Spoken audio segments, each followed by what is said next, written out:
Welcome to Mind Meets Body and Soul, a podcast that connects the dots between clinical mental health and spiritual holistic wellness. I'm Heather, a licensed clinical social worker and mental health guru. And I'm Devon, a Reiki master, spiritual teacher, and lover of all things woo-woo. We're here to discuss various wellness topics, highlighting the connection between the mind, body, and soul. We'll be offering nuggets of wisdom from each of our fields with the ultimate goal of bridging the gap between our two worlds. Whether you lean more into cognitive psychology or flow with the woo-woo waters, we are here to help you prioritize yourself and unlock a fresh perspective to healing, growth, and expansion. We're so excited you're here. Let's jump in. Hi, everyone. Welcome back to episode 4 of Mind Meets Body and Soul. It's so nice to be here. I feel like I'm kind of getting a little bit more into the groove of all of this. So I'm happy to be here. Devon, how are you doing? Hi, everybody. Hi, Heather. I'm doing well. I agree with you. As we learned last week was a little bit more of a challenge of an episode to record, but I really want to thank you, Heather, for pushing me through that. And it was a learning experience, as this whole process has been, and we are embracing the imperfection of it all. So glad we had that experience. Glad it's over and done with. And that does bring us to episode 4. We recorded that episode on a Friday and then had the whole weekend ahead of us before we reconvene now to record this next episode. So over the weekend, I saw something that gave me a little inspiration as to what we could make this episode about. So I had seen an Instagram post that you had shared. It was just an image of a bocce ball setup and had a lovely message with it. So I was thinking that you could start off by just sharing how your weekend was and what you did and what you were sharing in this post. Absolutely. So over the weekend on Friday nights, my partner and I have Pizza Fridays. And this weekend on Friday, I was particularly excited for like a very low key Friday night. I had my sister's bridal shower on Saturday and a couple other things going on this weekend. So I really wanted Friday night to be cozy, night in, movie night, whatever that looks like. But instead, Nick suggested that we go play bocce at we have this nice little park down the street from us that overlooks the New York City skyline. So I was like, it's fine. We'll just go play like a game of bocce. No big deal. And we brought the dog, we had the game, we played a couple different rounds. I don't even know what it is called for bocce. But when we were leaving, I looked at Nick and I said, I was so present during that I didn't even realize I was present when I was present. And it's something that I was so grateful for. I've been working with a lot of clients recently on mindfulness and being present focused. And it's something I've been actually trying to practice more in my life too. I feel between stuff going on in my personal life, running a business, meeting with clients, I think my head is very much all over the place and I feel very like pulled in a lot of different directions. So I've been trying to practice over the last few weeks being more grounded, being more present. On walks in the morning, I'll listen to the birds, or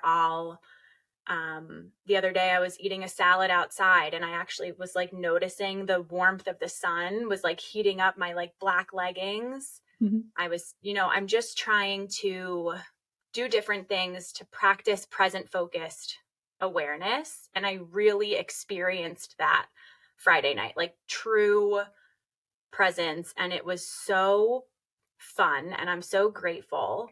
And I posted that picture on Instagram, not because I wanted people to see the stress and like feel bad for me in that way, but just to share a human moment with my followers that like as a therapist, that's someone who's teaching and preaching mindfulness all the time. It's something that we all have to be practicing consistently in our lives. Absolutely. And I love all of what you just said, the bocce ball example was a perfect example of present moment, a lived experience where you are practicing what you preach. And, I know you, of course, as a therapist, and myself too, as a spiritual teacher, Reiki healer, something that you said really stuck out to me. When we teach or speak to presence, it is almost always paired with mindfulness. And I find that those two go hand in hand. And so I love how you just shared, like, how in this moment you found yourself to be really present with your spouse playing this game, and then to also realize this presence of yours, that bringing in that mindfulness aspect and then sharing it. I loved seeing it. I got onto Instagram and I saw the post and I was like, wow, this was such a great reminder to really cherish those moments where we can just fully be present. And I think that that's, again, just like we've been doing, great leeway into this topic for this fourth episode of presence and what it means to each one of us, how we practice it, and how we teach or speak to it in our own fields. Yeah, I think it's so important for us to talk about this, especially for myself. I feel like as a therapist, I'm always talking to my clients about being present and what presence means. I also have to remind myself of that. And I love that we are having this conversation, because for me, it's like I've been practicing presence. I had this awesome experience that like I will always remember of presence. And now we're talking about it. So it just continues to add on these layers and depth to this really important concept.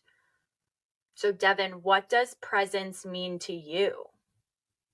A lot of what you just said was perfect. And I also loved how you used the example of you going for walks and practicing mindfulness, practicing presence in those moments, because I actually, prior to hopping on this podcast recording, I was just on a walk with my dog. And I think that that's something that I've been practicing. And I think that that level of presence and mindfulness is something that I've been really honing in on and keeping in mind recently, especially because, as you mentioned, like we go throughout our days just so busy. We both have clients, we have work that we're doing. We're now forming this podcast. Like it's easy to get so caught up in the work and the things that we're doing that we kind of lose sight of the present moment and ourselves being present, like that mindfulness aspect. So for me, those, and I'm glad that I have a dog to get me outside. I know you totally need to. I'm glad that I have a dog to get me outside, because those are the designated moments that I've taken to be the most present with myself and also with Ellie, my dog, and also with nature. So for me, presence is a full mind, body, and soul practice. The mind component is the mindfulness part of that. That's actually really helpful to hear, because I use the words synonymously, but that what you're saying is making me think. The way that I define mindfulness is present, focused awareness in a non-judgmental way. So we're just here and focusing like our mind on the moment that we're in. But I love hearing how we can also incorporate the body and the soul. I think I practice presence best with my body. I find that my senses really help me ground myself in a moment. I'm often listening or smelling or touching or feeling. And I think that's really helpful for me to get out of my mind and into the moment, but also into my body. Absolutely. Yeah. I would say when thinking about this topic of presence, I would say that presence happens in the body when we are aware of ourselves in the body. It's so funny that you just mentioned the senses, because as I was taking my walk last night, I found my mind wandering. So a lot of the times, and walking is just such an easy example for us here. A lot of the times when we're walking, are we actually paying attention to the steps that we're taking, the surroundings around us, or are we using it to just like another outlet for us to be in our mind and to be thinking about all the million things that we have going on? So bringing presence into something like a walk is being mindful of your physical body, the steps you're taking. And as I was saying last night, I brought my attention to all the senses. So is that a strategy that you use with your clients too, is like bringing in the five senses? Absolutely. I mean, there is a grounding technique, the 5-4-3-2-1 grounding, where you look for 5 things you can see, 4 things that you can touch, 3 things you can hear, 2 things you can taste, 1 thing you can smell, and you can mix and match the numbers with the senses. I never really thought of presence as something that happens in the body, but it makes a lot of sense that you're saying that. The reason I like the senses so much is because it gives our mind something to focus on. So it's almost allowing, while we're not really thinking about anything, we're thinking and just not distracting ourselves, but we're thinking about, what am I seeing? What am I tasting? What am I smelling? And it, for those of us, myself included, I'm saying us because I'm one of those people that has a really hard time not thinking, or a really hard time meditating and just having that silence in my mind. So mindfulness and presence feels easier for me to access because I'm still thinking without thinking. Do you know what I mean? Yeah. Yeah, it's really hard. It's actually a challenge for myself too, to get outside and to just not think at all, and to just like to just listen to nature. Like I have to remind myself to do that. Or the best thing about having a dog is that they're in the present moment always. So I'll look over at Ellie and she's just like sniffing away at this one bush, and I then find myself back in the present moment because I'm not thinking of anything. I'm just observing and watching her. And so that's where that body component comes in too. Also being mindful of the steps that you're taking, the pace at which you're walking, all of that. I was talking to a client today about how like some days we can go for a walk, leave our house, walk all the way down to the park and come back and not remember a single thing about what we saw or heard, or, you know, how we were walking. So bringing mindfulness or bringing presence into your body is also being aware of how your body's moving, what you're coming into contact with.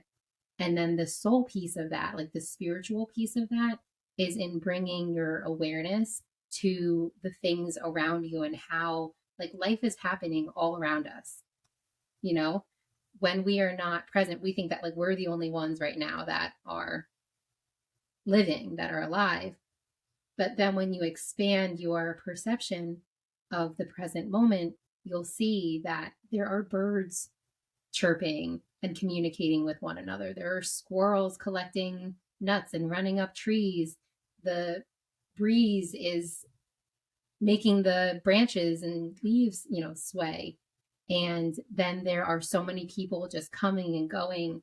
So the spiritual component, I think, of presence is just bringing that awareness to like life is happening all around you. And you are an active participant in life happening. That's very helpful to hear, because I think the spiritual side is something that I've said this in every episode, I think thus far, I'm still learning and I'm still new to. But that also, as a social worker, reminds me of deepening our presence and seeing our presence on a larger scale. So I'm not just present in this moment, but I'm an individual that's a part of a system, and I can be present in the system and the community and the universe and world that I'm in. It's not just me, it's me as a part of what I'm part of. Last week, I remember you said something about being a part of like many ecosystems. Was it? Yeah, microsystems, macro systems. So a microsystem is a smaller system. Like I am a microsystem in and of myself. And then there's a macro system, which is like my community or my school, my job. Don't mind my misuse of ecosystem there.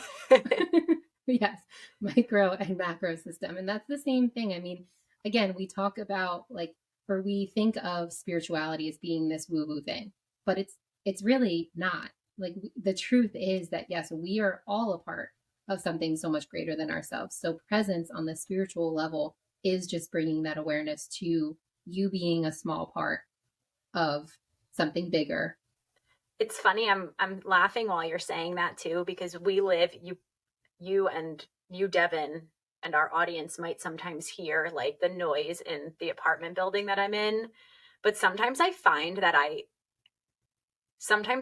peace in hearing my neighbors and knowing like I'm not alone. And I think it's in part my FOMO, like on a Friday night, if I know there's other people in the building not doing anything, like I'm like, oh, okay, good. Like that's a relief.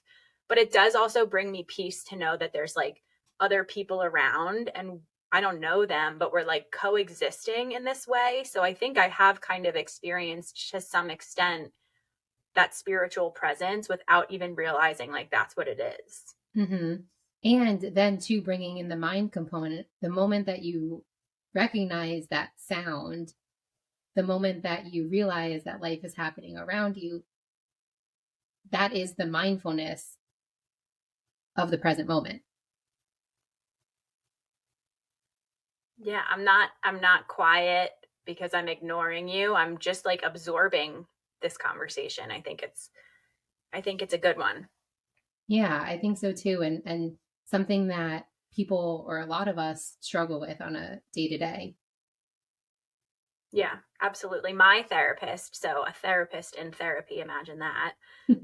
My therapist this morning said to me, and I say this to my clients too, but sometimes it's just helpful to hear. She said, like, worrying or thinking about the future is only robbing you of the moment that you're in right now. And sometimes we have to plan and sometimes we have to think ahead. I'm here for that. But I also think like if I'm getting all emotional and worried about something in the future that might not even happen, I'm quite literally robbing myself of the walk that I'm on. You said earlier, Devon, like going on a walk and kind of going into autopilot. I use the example of getting in your car and you're literally driving this like hunk of metal down a road, and then all of a sudden you like pull in your driveway or you park your car and you're home and you're like, oh my gosh, how did I get here? Like I didn't even pay attention.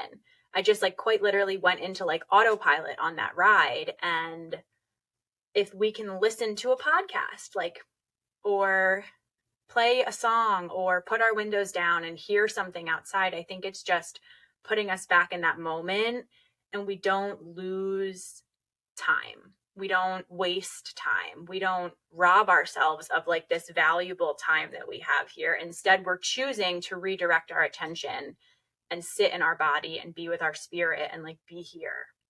Such an important reminder. I also need to rewind for a moment because you mentioned how you had this conversation with your therapist, and thank you for sharing your personal experience with therapy. It's wild and something weird is happening where you and I are just in sync with one another. You had mentioned the five senses, which I had just been thinking about last night. And literally on this walk that I just had with my dog prior to walking here, I was thinking about how when we are either ruminating on things that happened 5 minutes, 5 hours, 5 days, 5 years ago, or if we are thinking about what's happening 5 minutes, 5 hours, 5 days, 5 years from now, then we're not in the present moment. And so when you are so worried about the future, as you just said, ruminating on the future, ruminating on what's to come, then you rob yourself of that present moment. That is really wild that you and I both had that same experience or thought about presence, yours in your personal experience with therapy, mine in my own thoughts, but there's so much truth to it. For sure. I think it's fun for us to be able to have these conversations where we're bringing in my bocce ball story and the story of your walk, but we are sharing human moments with each other. But I'm sure our audience can relate to these in some way too. So I think that's fun and helpful. For sure. When your clients come to you, what do you find when it comes to presence and mindfulness? What do you find to be the most helpful tool to share with them? I have a lot of tools. I think of tools as a toolkit. I say it to my clients too a lot. When you're going to build a house, you're not going to bring a single tool. You're going to bring a toolkit of a variety. You're going to need your hammer. You're going to need a screwdriver, whatever, all the things. So I think mindfulness and presence, I think of that as a lot of tools too. So one that I'm thinking of that you kind of just alluded to is actually called the Rule of 5, where you ask yourself, will this thing that I'm thinking about or worrying about matter to me in increments of 5 minutes, 5 days, 5 weeks, 5 months, 5 years? And if not, then I can choose to redirect and I don't have to continue to worry. Maybe it is something that will matter in 5 hours, or maybe it's like, what am I going to have for dinner tonight? I need to go shopping for it. Fine. So I think the Rule of 5 is one. I love the 5, 4, 3, 2, 1 grounding. But I think mindfulness can be anything. Grounding can be anything. It can be taking your feet off and quite literally like walking outside without shoes and socks on and feeling the earth under your feet. It can be shampooing your hair and hearing the water and feeling like your fingers on your scalp and smelling the soap. I do mindfulness, or I practice mindfulness when I'm doing the dishes, and I'll tell my clients the same thing. Use your senses and be in that moment. So it can be anything. There's intuitive eating and mindful eating, which I think is really helpful. But the thing for me with mindfulness is, as much as I can offer tools, it can be anything. Anything that you're doing, you can be present and choose to just click into this moment and like be here.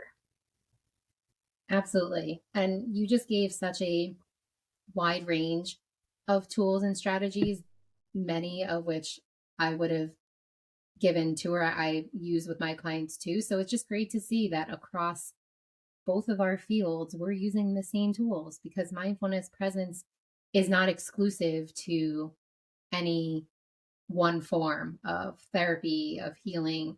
A lot of what you just described too is not just presence in the mind, but also bringing that presence to the body and to the soul, the spirit as well. Do you think there's a difference between being present, being grounded, and mindful? It's a good question. And I think that they're all interchangeable, interconnected.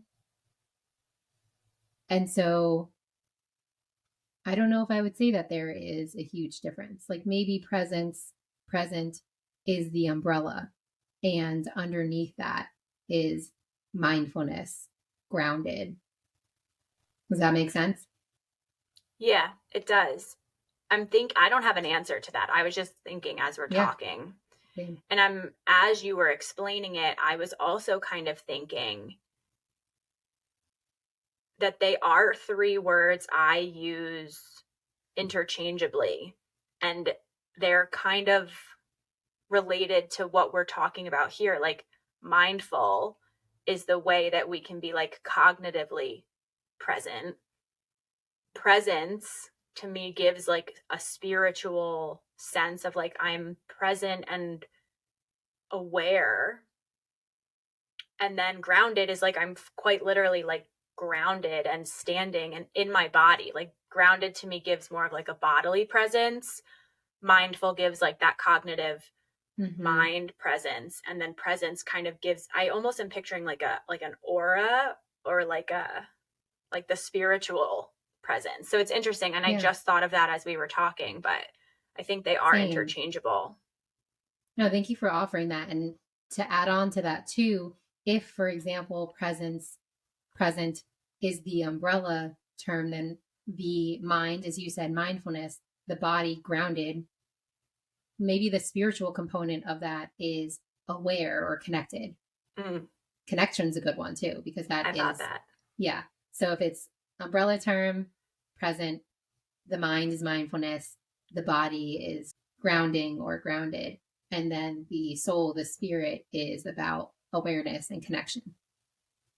I love that. Like that. Yeah. I love that. Yeah. All 3 necessary components for overall presence. For sure. So how do you, Devon, what do you, in your work, recommend or teach about presence? It really is no different than what you just mentioned there. All of those tools that you have clients add to their toolbox are things that I would have my clients add to their toolbox as well. I call them like self-healing tools.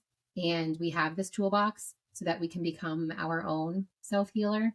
And when I'm helping to facilitate presence with my clients, I guide them through meditation. As you know, at the start of every Reiki session, I guide my clients, especially because we are working remotely, we're working over Zoom.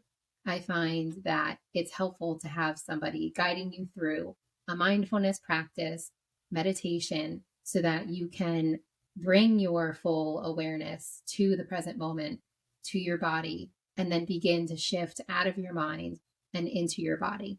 Because in the work that I do, the greatest healing comes from you being in your body, present moment in your body, as opposed to in your analytical mind.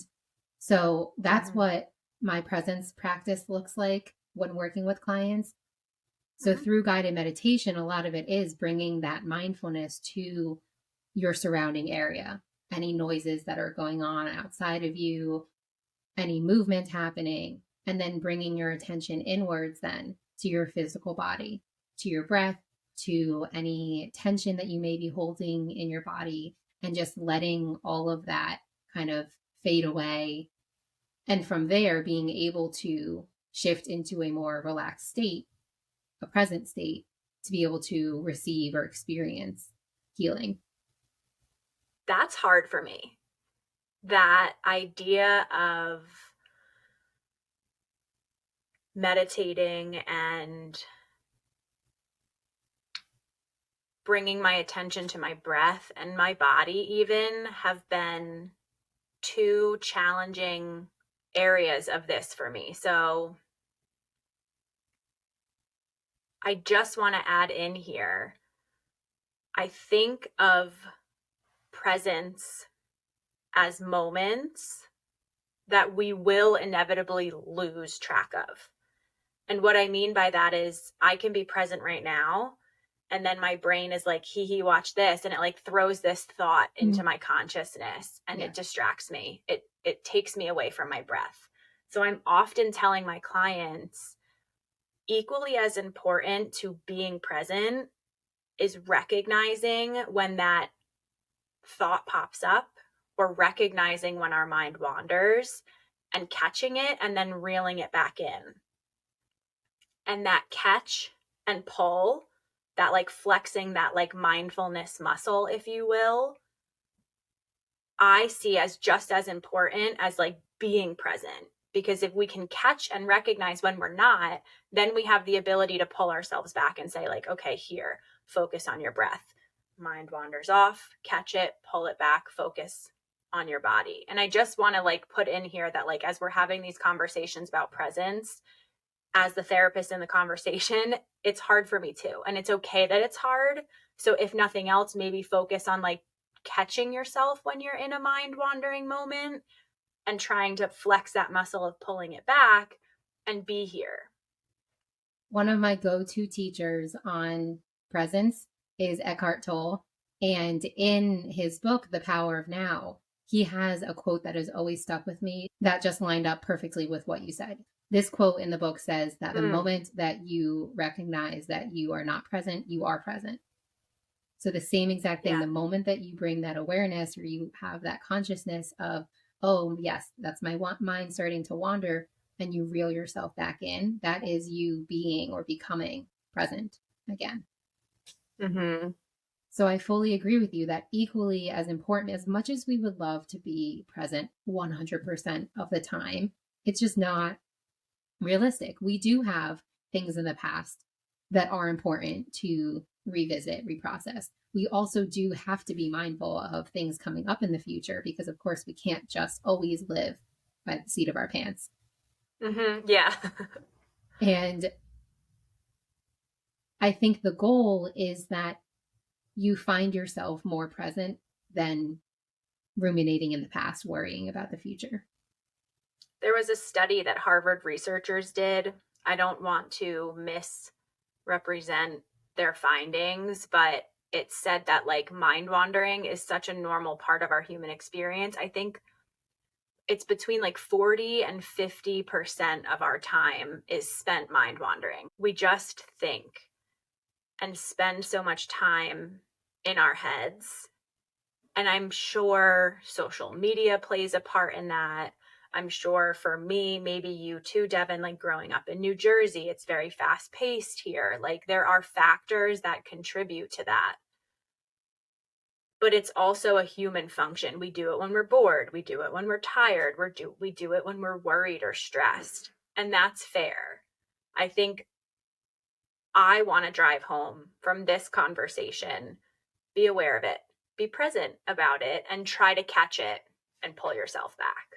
For sure. And I'm glad that we're having this conversation, because the more that we speak about presence and mindfulness, the more it makes me also want to live more present, more mindfully, more aware, connected, grounded. So I know for those who are listening that it's going to serve as such a reminder of the importance of being present, also compassion and understanding for the moments that we are not present.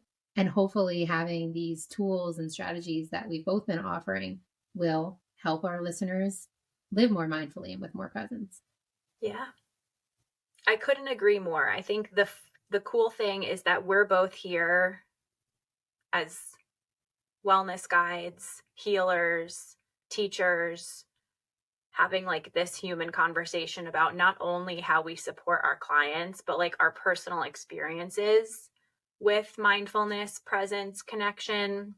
So I think it's cool that we can share this space and make this conversation accessible to our audience. I'm with you there.